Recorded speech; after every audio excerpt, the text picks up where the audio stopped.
It finally happened. Bikes are being added to City Skylines 2 tomorrow as a free update.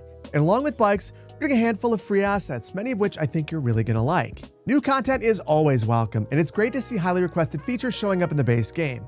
But I'd be lying if I didn't say I have mixed feelings about certain aspects of the update, but more on that in a minute. In this video, we're gonna go through everything in the new patch. We'll start by discussing the new cycling mechanics, then the new assets, and finally the bug fixes. But before we jump in, it's that time of the month where I talk to you about that one thing that I absolutely love. You know, socks. Yes, I want to talk about Bombas again. They're amazing, and they make what I think are some of the best socks in the world, and they have a mission that I truly believe in, but more on that in a minute. First, did you know that Bombas makes more than just socks? In fact, they have all sorts of foot coverings. I love their Sunday slippers, which are basically the ultimate house shoes. They've got this warm Sherpa lining that makes them perfect for staying cozy inside, and a hard-bottom sole that makes them versatile enough to step outside and grab the mail. And honestly, it means that I basically never take them off. They've also got gripper slippers, which I've gushed about before. They're super cozy and grippy, perfect for walking on hardwoods or other slick surfaces. They also make great gifts. I actually picked up a pair for my daughters recently, and now they basically never take them off. But back to their mission, because for me, that's their secret sauce. For every item you purchase, they donate an essential item of clothing to someone in need. And to date, Bombas has donated over 150 million items, which I personally think is incredible. On top of that, they stand behind their products. They have a 100% happiness guarantee, so if you're not happy for any reason, they'll take care of returns or exchanges, no questions asked, even if your puppy eats your socks. Wait, Glizzy, get that sock out of your mouth. Oh man, I might have to test this policy. So feel good and do good with Bombas. New customers get 20% off their first purchase. Just go to bombas.com/cityplanner and use code cityplanner at checkout. And they now ship internationally, so you can get them no matter where you live. A huge thank you to longtime channel partner Bombas for sponsoring another video. Now let's get back to it. Let's start out with the cycling mechanics because it's the headline feature of this update and it's also the part that I'm the most conflicted about. So I've loaded in a new port from the Ultimate Beginner's Guide and we're going to be adding bike facilities all throughout the community. Now, one thing I want to point out, traffic looks a ton better, and that's just this patch of the game, this version of the game. Traffic is a ton better in it. All the pedestrian nonsense seems to be resolved, but more on that later on in the video. First, if you want to add bike lanes to your city, it's pretty simple. If you use the transit tools, they operate in the same way. Go into the roads menu. Underneath road services, you now have a couple of options. We have bicycle lane that adds bike lanes to one side of the road, double bike lanes, which add bike lanes to both sides of the road. And you also have the ability to restrict bikes on a road. So I want to add bikes all the way up and down Main Street. So I'll just highlight this road and I can easily add bike lanes to the side of the road. One of the cool things about this tool is that it can operate in areas that have trams or bus lanes, no problem. In fact, if I were to add bus lanes, this is what it would look like here. You can see that everything can be on the same street. Now, here we're going to go through this tunnel, and I'm going to change things up. I want to use the single bike lane because I want to control the side of the road that gets bike lanes.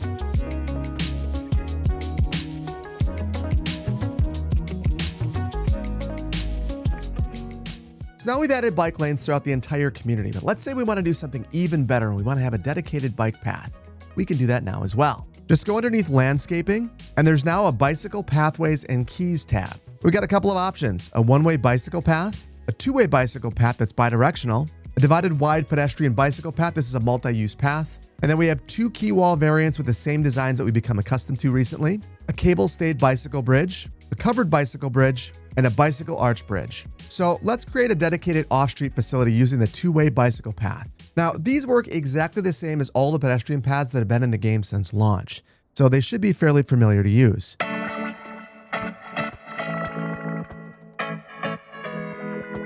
So I've gone ahead and linked that industrial district over to this residential district right here with a dedicated off-street path. And then I also crossed the river with the cable-stayed bridge, added bike lanes to this road right here, and linked it up with these neighborhoods on this side of the highway. So you might assume that you're going to see lots and lots of bike activity right away, but you won't. And the main reason for that is your destinations have to have bike parking. And if they don't, people won't choose to bike at all. And this industrial district over here has a whole bunch of properties that don't actually have destination bike racks. So you have to add those yourself. To do that, go underneath roads, and underneath the parking spaces tab on the second page, there are a bunch of new bike parking options. So you have these bicycle stands that you can either place individually or in a multi-pack. You also have covered bike shelters. These three options work the exact same way that bus stops and bus shelters work. Additionally, we've got some bicycle parking areas that have a whole bunch of U-racks next to each other, a couple of covered shelters, some bicycle storage garages, and even an underground bicycle parking hall. Now, I think in most contexts, the bicycle stands are probably going to be the most appropriate, so let's add a couple of these. Let's also experiment by adding one of these bicycle parking areas down here. Now, do know that 100% of the bike parking options have to be attached to a road, so you're not going to be able to get away from that. And after simulating for a few minutes, we can start to see a number of bicyclists coming down here going to park at the bike parking stalls. Or at least the ones down here, they're filling up these ones first. You can see that we've already got a number of cyclists and scooters as well parking at these parking stalls. Now, you're not going to have to place bike parking stalls everywhere. Some assets like this one right here already have a bike rack built into it, and as a result, you'll see bikes and scooters using that right off the bat. And on the topic of bike parking, you don't need to place it in residential districts because residents are able to take their bikes into their homes.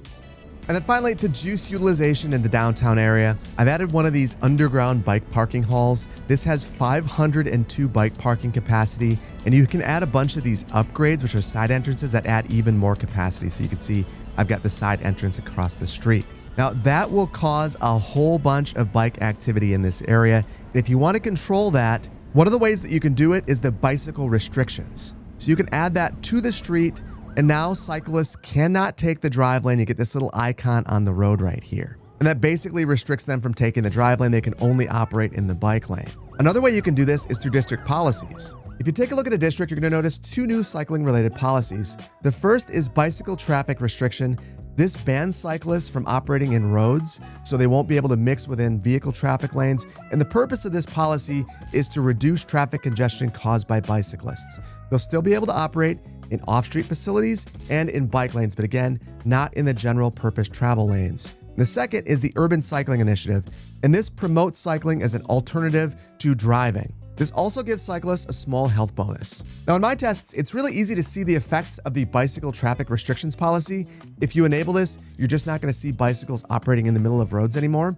The Urban Cycling Initiative is a little bit more difficult to gauge the effectiveness of, and that's because we don't actually have bicyclist counts in the game. So if you enable this, you're just kind of assuming that it's working. There's not really a great way to figure it out. In my opinion, that's a bit of a missed opportunity, but we're going to talk about that in just a minute. One more thing I want to point out, bicyclists cannot operate on pedestrian facilities, so you're never going to see a cyclist going down here, and the inverse is true as well. If I upgrade this path to be a bike facility, you're going to notice that all the pedestrians walk away. The only way to see mixing is to go with a multi-use path, and those are twice as wide, a full 1 unit wide. There's one other component to the cycling mechanic, and that's the bike info views. You can find that by clicking on info views, and now we have cycling right here next to transportation. The default info view shows you bike parking availability, and you can see that basically everything that I placed in the city has now been used. The other thing you can see by default here is where bikes are banned and where you have off-street facilities. So right here in orange, these are all the roads where you're not able to bike on the roads. And if we zoom in, where we can see these little blue lines right here, these are our bike lanes and our off-street facilities. They're kind of mixed in right there. The other thing that we can see in the bike info view is bike traffic volume. And this looks identical to the vehicle traffic volumes view. The darker the color, the more purple it is, the higher the bike volume. And this could be a way of identifying areas that need either on-street or off-street facilities. So now that you've seen the tools in action, let's talk about my thoughts about them. Let me get this out of the way. Bikes look great. The models are sharp, the animations are wonderful, the network pieces are attractive, and the tools to implement networks are intuitive and fun to use. It's miles better than City Skylines 1, and most people are going to love playing with the tools, particularly detailers. But once you dig into how cycling actually works in City Skylines 2, things start to feel a bit off for me. The first thing you should know is that bikes are not at parity with other modes of transportation. They're secondary to cars. If a car is available, a sim doesn't have the option to choose to ride their bike. They can only consider biking if someone else in their household is using the car and another is not available. According to the dev diary, this wasn't really a game design decision, but more a performance compromise. However, it's not a great reflection of how people actually make transportation choices in the real world, which is why it bothers me. Now, this doesn't break the system, and you can still get high bike utilization if you want to, but it bothers me to know that this is what's happening under the hood. And there are more compromises. Kids, for instance, can't bike because the animations for adults didn't transfer to kids. So they were left out entirely, at least for the time being. And then there's bike parking, which, in my opinion, the game treats as the center of the entire cycling game mechanic. And that might sound dramatic, but you feel it when you play. Put bike racks anywhere and they instantly fill up until you've completely saturated parking demand, even if your city has zero bike infrastructure. And if you charge for parking, your citizens will gladly pay whatever you set. And on that note, the location of parking doesn't seem to matter much either. An industrial district, an empty street near the port, a random arterial near an interchange, everything fills up. The only place they didn't completely fill up was a rural area, and my guess is that's because cyclists can't bike on a highway. Now I have a theory about why this is happening. I think it's happening because people are willing to walk ridiculous lengths to their final destination from their bike parking spots. And that also means that the specific placement of the bike parking spot doesn't really matter all that much. Now I mentioned destinations because citizens will only choose to bike if their destination has bike parking. Some buildings include racks built into them, but many do not, which means that you have to place bike parking. Bike parking comes in two forms. There's this street side infrastructure that you place like a transit stop or a mailbox, and then there's dedicated buildings that you plop and can sometimes upgrade. Bike parking in general works like vehicle parking, but unlike car parking, you don't get any by default when you draw a new street, meaning that they're significantly more important and impactful. And bluntly, I don't think this is fun. Adding bike racks all over the place feels like a chore, and it's easy to game. If you want tons of cyclists, spam parking. If you want fewer cyclists or having traffic issues, delete parking or ban bikes on specific streets. To me, it feels like all of this could have been handled with policies. Imagine a bike parking policy that adds street-side bike parking to all collectors and arterials, or another policy that requires all businesses to add bike parking. That feels far less tedious and much more appropriate. Many others feel out of place in all but the most urban of contexts, yet they become required if you want cycling to function at a high level in your city without plopping U-racks all over the place. I actually managed to completely fill 3 underground bike parking halls with 502 bike capacity each in a city with 26,000 residents and only modest bike infrastructure. That makes zero logical sense. But here's the thing, when bike parking fills, you now have even more problems. Citizens that were navigating the bike racks that have now become filled begin looping endlessly through your streets, recalculating their routes every 5 to 10 seconds as spaces open up and close. This yields some of the most unrealistic pathing I've seen in the game. Large clusters of cyclists clogging your roads, performing U-turns nonstop as they spend hours trying to find bike parking. It's just simply unreasonable. Now, if you want to stop this madness, you can ban bikes on any street now. Now, I've seen ordinances that ban bikes on sidewalks, but I've never heard of bikes being banned on roads, other than maybe pedestrian promenades or controlled access highways. Generally, bikes are considered a mode of transportation and as such are allowed wherever a car is. It really feels like a workaround for a deeper issue with the parking mechanic. And it would seem that all of this parking madness is simply to avoid pocket bikes. And the irony is that pocket bikes actually do kind of exist in the real world since foldable bikes are a thing. But even if you ignore all of that, plenty of people bring their bikes into unconventional places like transit vehicles or their workplaces. And when parking doesn't exist or is full, people get creative, locking their bikes to fences, poles, parking meters, whatever is secure. Is it ideal? No, but it happens. And the lack of a bike rack doesn't mean that people give up on biking or circle endlessly for hours. If you think you can game the system by skipping parking, you're wrong. If you skip parking, your bike lanes will barely get utilized. Parking must be at the destination, and if the asset doesn't have it baked in, biking just won't happen. Conversely, if you spam parking all over the place, your city instantly becomes Amsterdam. So I guess we have that going for us. Now, the bike info view reinforces this. The default view shows parking utilization, not mode share or even bike volume. And though the volume layer does exist, it basically highlights every arterial and is about as useful as the traffic info views. Not very. Now, let's rapid fire through a few more issues that I have with the bike mechanic. Off-street paths don't connect smoothly to on-street bike lanes. Crosswalks and bike lanes sometimes overlap and yield ugly results. For some reason, all bike racks require road access, meaning that you can't place them in the middle of a park or even off bike paths, oddly enough. Roundabouts with bike lanes end up having the bike lanes go straight through them. This would be wildly dangerous in the real world. Generally, cyclists can take the full lane or operate outside of the roundabout in a manner that's similar to pedestrians. It's just a safer way to navigate roundabouts. If you have the Bridges and Ports DLC, I have more bad news. Know that there is no bike path version of a lift bridge, and that many of the bridges that come with Bridges and Ports don't support bike lanes. I'm especially bummed that the lift bridges don't support them. Those are some of my favorite bridges in the game.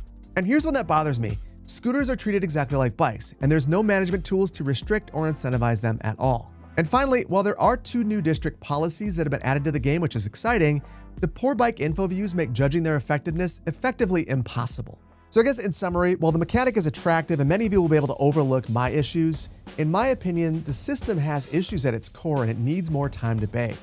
Fundamentally, parking demand should follow utilization, not define it. Parking needs to be more flexible and should support cycling instead of determining whether it happens at all or not.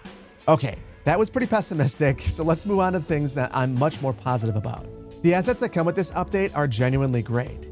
They're attractive, they fill gaps the game has had since launch, and they will be useful in a variety of builds. Starting with the growables, we're getting new European and North American mixed Old Town buildings, and they add charm to basically any build. I think that both sets of assets are going to fit a variety of builds, not just the areas they were made for.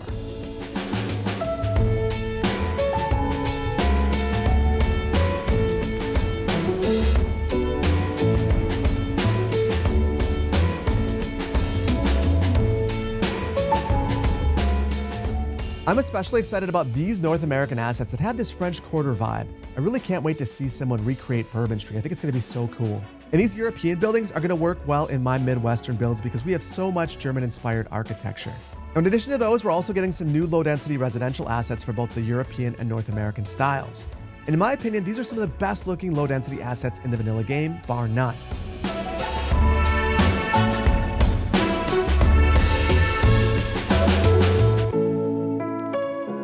Hot take, some of the North American homes might be the best in the game. Except for this one. This looks like another trailer and I hate it. The only issue that I have with these is variety. They get mixed into the existing zoning categories and they only exist for levels 1, 3, and 5 variants. Meaning that if you have level 2 or 4 buildings spawn in, you're gonna get the old buildings. And that also means that those older buildings are gonna dominate the districts because there are simply more of them. Still, ploppers are going to love this update because you'll be able to plop these wherever you want. Moving on to city services, these assets are all straight up awesome. For electricity, we get a new small windmill, a small modern turbine, and a compact transformer station. None of these are game changing, but they look great and are going to fill early game roles nicely. And that small windmill is going to look excellent on farms. For water and sewer, a multi-column elevated water tower has been added, and I think it fits suburban and rural areas really nicely. For death care, we get a small modular cemetery, and this, for me, immediately replaces a vanilla cemetery in most builds. This feels like something that the game should have shipped with, but I'm really happy to have it now. We get a ton of major transit improvements, including a small bus station with optional rooftop parking, a modular rail depot, a terminus train station, a modular cargo transfer facility, multiple tram stations, and a modular subway yard. Now, if you ask me, it looks like Colossal Order took a look at Tygon's rail infrastructure pack, took notes, and added elements into the base game, and I'm totally fine with that. Several of these will replace vanilla assets for me, and may even replace a few of my modded assets. They're really excellent. We're also getting several new parks, including a winding park, a business park, a terrace plaza, a large campfire site, and a small bicycle park. Now, I think that these are actually useful parks and not a bunch of chirper spam like we got a couple updates back. I really like these a lot and I'm going to incorporate them into all of my builds basically immediately. And then finally, let's go through all the bike infrastructure that comes with this patch. And the first thing I want to do is take a look at how bike lanes can be applied to the different networks in the game. And for the most part, this is what you see. You get bike lanes on both sides, no problem. But there are a couple of networks where things are a little bit less predictable, such as the parking lot roads. For the most part, you're going to see that you can actually apply bike lanes to these, except for this one, the one-way parking lot road. For whatever reason, you can add a bike lane to one side. For the pedestrian facilities, you can't add bike lanes at all. And then for all of the larger roads, you can add bike lanes to both sides, no problem. And that includes the asymmetrics, which is great to see. Moving over to the roads with trams, you can add bike facilities to these. And then for the bus-only roads, or for the roads that you've applied bus lanes to, you can add bike lanes to these as well. On these roads, I've applied bike restrictions, and just know that these only show up at intersections. So if you don't have intersections, you're not going to see those restrictions, though they will still apply. And here we have all the bike paths. This is a one-way bike path. This is a bi-directional. And here we have a multi-use path. So this is for pedestrians and bicyclists. And then we also have a couple of key walls. And these are the two designs that we have pretty much universally throughout the game at this point. We also get a few bike path bridges. These are the same as the vanilla pedestrian bridges, but they accommodate bikes. And here are all the bike parking options. Starting out down here, we have all of the on-road options, which include a single U-rack, a 5 U-rack, and then sheltered parking. And then we have all the facilities that snap onto the side of the road, including the U-Racks, and then a whole bunch of covered parking options. Now, as you make your way over to these buildings right here, they all have upgrades and add-ons. And the building at the very end is actually an underground parking facility, so this actually has the most capacity. Now for the recolor test, these all recolor exceptionally well, and it's not really surprising, the last wave of assets recolored exceptionally well too. Now in my opinion, the assets are the strongest part of the update. Colossal Order continues to knock them out of the park. And lastly, let's talk bug fixes. On paper, this looks like a strong patch, but Cities Skylines 2 has taught me to take nothing at face value. With most patches, we take 2 steps forward and 1 step back. And because of that, I want to warn you that I'm not 100% sure everything works, but I've tried to highlight things that I have verified are working. First, the most damaging bug from the last patch, the one where pedestrians took over your city and went shopping forever, that one appears to be fixed. It takes a few minutes of simulation for the madness to die down, and near transit centers maybe a bit longer, but eventually things cleared out for me in Newport. Just be patient and consider working on your bike network in the meantime. Now in the last update, a new leveling mechanic was added where buildings need to receive resources before they can level, and this update improves that mechanic by making resource deliveries much more efficient. Delivery vehicles can now carry multiple materials at once, serve several buildings in a single trip, and even pick up new requests while they're out, which should cut down on traffic overall. They'll also prioritize local resources when the city has a surplus, and there's a new icon in the info view that shows which buildings are waiting for upgrade materials. This should, in theory, reduce dependency on outside connections and improve overall traffic flow, particularly on highways. Between these two fixes, I saw most of my traffic issues in Newport resolve on their own. Only a few hotspots remain, and only during the rush hour. Tourism appears to be fixed. I was able to force hotels to spawn into Newport by setting a negative tax rate, and immediately those hotels filled up and were profitable, so this is a huge win. Now, I have one caveat for this. I wasn't able to test old hotels that have already spawned into your build, because Segunda Beach and Magnolia County don't work right now. But do know that if they don't work, you're able to go into your tourism info view, those hotels will be highlighted and you can demolish them. So a bit of a workaround, but that should work. There were also several fixes made to signature buildings because apparently a ton of issues still existed, such as residents not moving in appropriate numbers, bonuses not calculating correctly, companies going bankrupt right after they move in, efficiency numbers fluctuating, and still in some cases, companies not moving into buildings at all. And apparently all of this is supposed to be fixed. Now, unfortunately, I'm not sure which buildings weren't working, so it's really difficult for me to verify that it's actually fixed. Next, they fixed the number of city service buildings. Apparently, prisons and the Central Intelligence Bureau weren't actually reducing crime before, but they do now. The emergency battery station now produces a reasonable amount of pollution, and the post office can no longer receive mail if the user has turned it off. Speaking of mail, the mail info view was broken before and always displayed the same number, and apparently that's now been fixed. However, no further details were provided about mail, so I assume that all other mail bugs are still in the game. There were also several crash to desktop issues that have been fixed. They're very niche, so if you had one, you might want to try the game out now, but I've not verified that all of these things are indeed fixed. And finally, something small, but something that I find exciting. A number of ruins props were added to the props menu under nature assets. Now, these were available in the editor before, but never in the in-game menu, so it's nice to see this fixed. So if you want to place a castle now, you can.